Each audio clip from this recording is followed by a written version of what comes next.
la relation que j'avais avec leur fille, qui était une bonne amie à moi, c'est comme ça que j'ai introduit, bien sûr, un cercle de pasteurs avec un homme de Dieu, qui est pour moi un père, que je salue au passage, l'évangéliste Babo Séraphin. Et avec Babo Séraphin, on est parti, on a commencé une cellule chez le président dont je ne vais pas dire le nom. Et dès qu'il a été converti en 98 au programme du prophète Feu Kakou, directement, le vieux Kakou était tellement occupé qu'il nous l'a laissé directement. Ceux à qui il a laissé, il y avait Babou Séraphin, Zaché Toura, Constant Gouali, Legré Ebenezer, Coré Moïse et l'autre, Dengi Paul. Et bref, et c'est comme ça qu'on côtoyait la famille. On partait là-bas pour une cellule de prière. Et un jour, pendant la cellule de prière, c'était moi qui dirigeais. Tous les gars là, en ce moment, étaient assis. Le coup d'état de 99 là, n'avait pas encore commencé. Vous savez ce que je suis en train de vous expliquer? Je suis en 90. Ok. Et en pleine cellule, tu te rappelles, non? En pleine cellule, je me suis levé, c'était moi qui dirigeais. J'ai dit à le président, lui, il était assis quelque part ici. Il n'était pas encore président à cette époque, hein. Mais tout portait à croire qu'il était dans la période de sa saison. Après la prophétie qu'il avait reçue du prophète Kakou, et le coup d'état va survenir en 99, 24 décembre 99.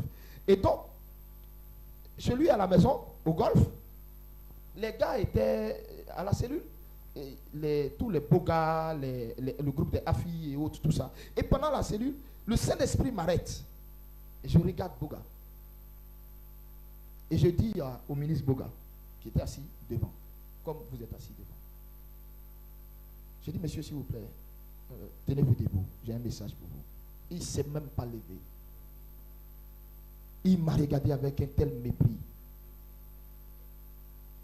Il m'a regardé avec un tel mépris.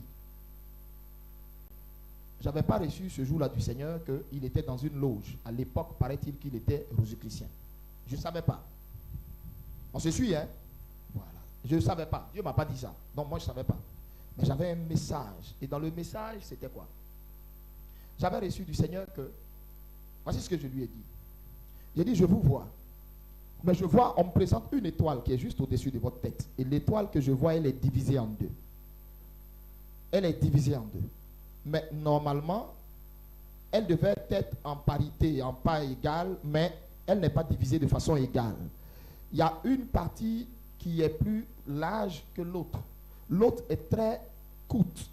Et la partie large, elle est hyper, tout est sombre. Et la toute petite partie qui reste, elle est d'une blancheur puissante.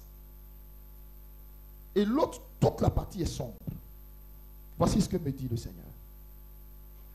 Vous connaîtrez le règne, la gloire, mais vous n'en aurez pas pour longtemps. Vous allez vite connaître la mort.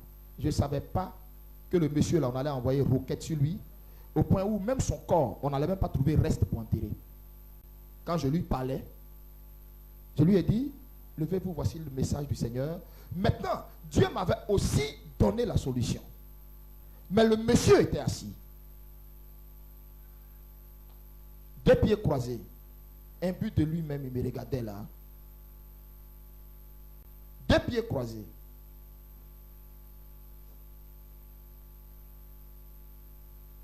Bon, vous savez, souvent, tu peux porter un message et puis toi-même, tu ne sais même pas, au fait, ce qui va se passer après. Donc, si je vous dis que je savais à faire des roquettes, mais moi, ce que je savais que le monsieur, pour moi, je ne savais pas qu'est-ce qui allait lui arriver, mais je savais qu'il allait connaître une fin assez brusque. Mais un petit temps de gloire.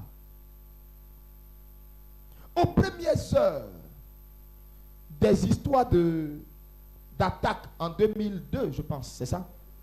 La nuit du 18 au 19 septembre 2002, l'une des premières autorités qui est tombée, c'est qui? Combien d'années après la réalisation de combien d'années après la prophétie? 4 ans. 98 à 2004 ans. Ils sont arrivés au pouvoir en... Il a mangé combien d'années? Il n'a même pas fait 2 ans.